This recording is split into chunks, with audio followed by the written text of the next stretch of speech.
BioVivacious, I'm Sebastian. BioVivacious is a YouTube channel dedicated to clear fundamentals of biosciences and make the subject exciting.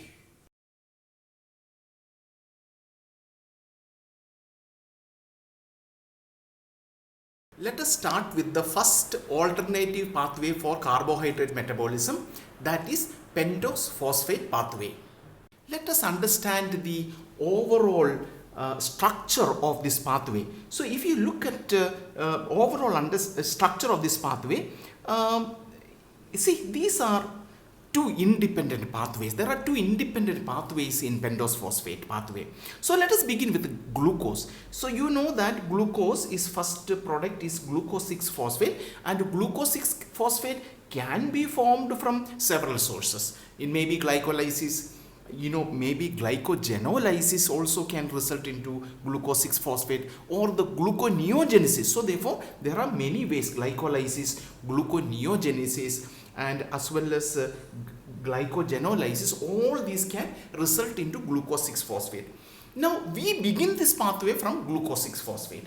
So what happens in this pathway? One of the pathway is glucose 6 phosphate is converted to ribose 5 phosphate.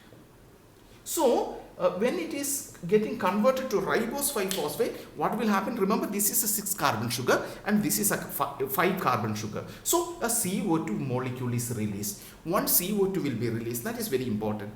And another important aspect of this pathway is NADP gets reduced to NADPH.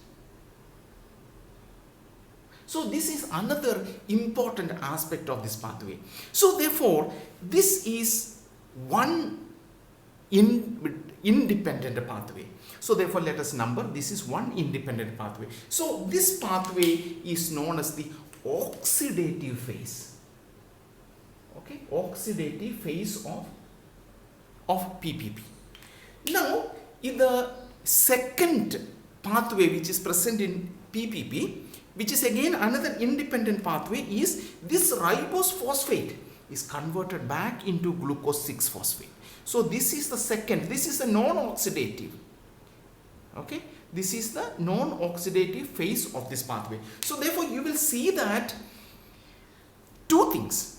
It has an oxidative phase, and by resynthesizing glucose 6 phosphate, that is a non-oxidative phase and non-oxidative phase. These are the two independent pathways present in a single pentose phosphate pathway.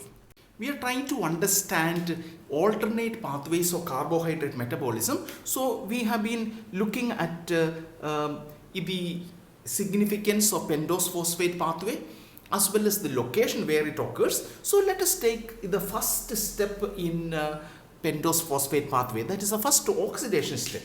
See, in the first oxidation step, we begin with the glucose 6 phosphate. So therefore, this is the structure of glucose 6 phosphate. So glucose 6 phosphate, now it undergoes oxidation by the activity of an enzyme known as glucose 6 phosphate dehydrogenase. Remember, it is a very, very important enzyme. And in this reaction, what will happen is an NADP. Remember, it is NADP plus. So this gets reduced to NADPH plus H plus. Okay, it gets reduced. What happened to this glucose 6 phosphate? It forms, so I'll write glucose 6 phosphate. It forms a product called 6-phosphogluconolactone. So the ring structure of 6-phosphogluconolactone is at 6th place.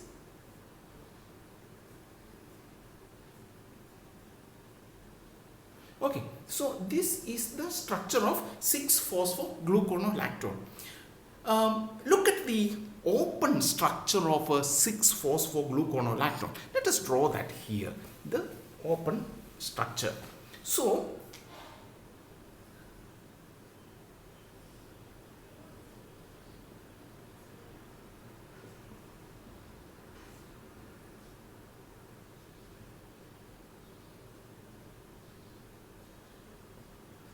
1, 2, 3, 4, 5, 6. Okay. So therefore this is H, OH, H. So the ring is formed from here to here. This is the ring which is formed. So the cyclic hemiacetyl with the C1 in the aldehyde group. So this is C1 in the aldehyde group. C1 in the aldehyde group. It undergoes it is oxidized to a cyclic ester, that is 6-phosphogluconolactone. It becomes oxidized to a cyclic ester. So therefore basically it is a kind of an intramolecular ester that is formed between carbon number 1, this is carbon number 1 of this carboxyl group, and with the hydroxyl group of carbon number 5. So this is 2, 3, 4, 5 with the hydroxyl group of carbon number 5. So therefore in the first step what we have produced is we have produced NADPH with the help of an enzyme known as glucose 6-phosphate dehydrogenase. So we will be focusing on this particular enzyme at a later stage. It's a very important enzyme. The second step is a hydrolysis reaction. So this hydrolysis reaction is catalyzed by an enzyme known as lactonase.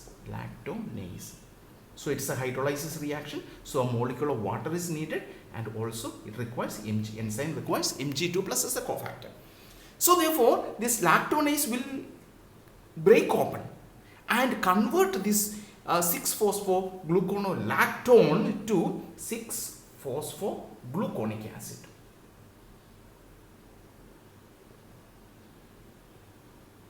Okay, it becomes 6-phosphogluconic acid. Let us write the structure of 6-phosphogluconic acid.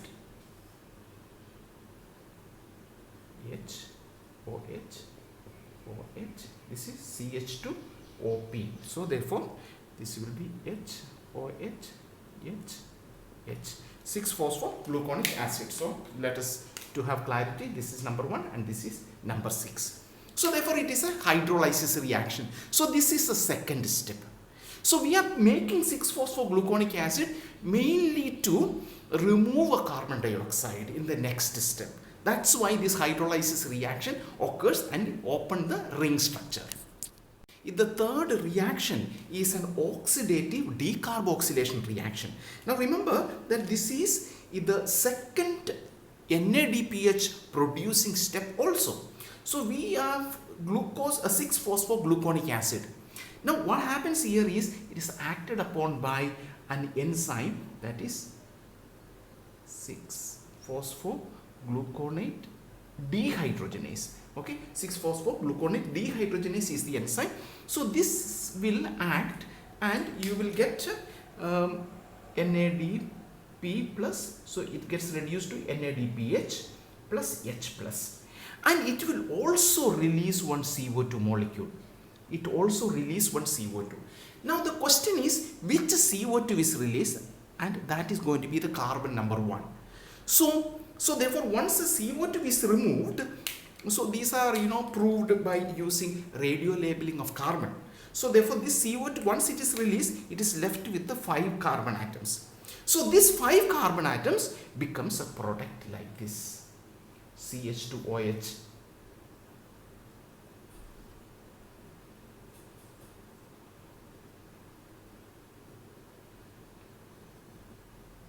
So this is H. This is with the 5 carbon atom. Let us number the carbon atoms. So therefore this becomes this second carbon atom is here. So this is the 3rd, 4th, 5th and the 6th. The first carbon atom has been converted into carbon dioxide. Remember that. So this product is, now this will have to correct it. Okay, this for your understanding I put 2, 3, 4, 5 and 6. So this product, look at it, is a ketose. So therefore this is a new molecule we are coming across. This is ribulose 5-phosphate.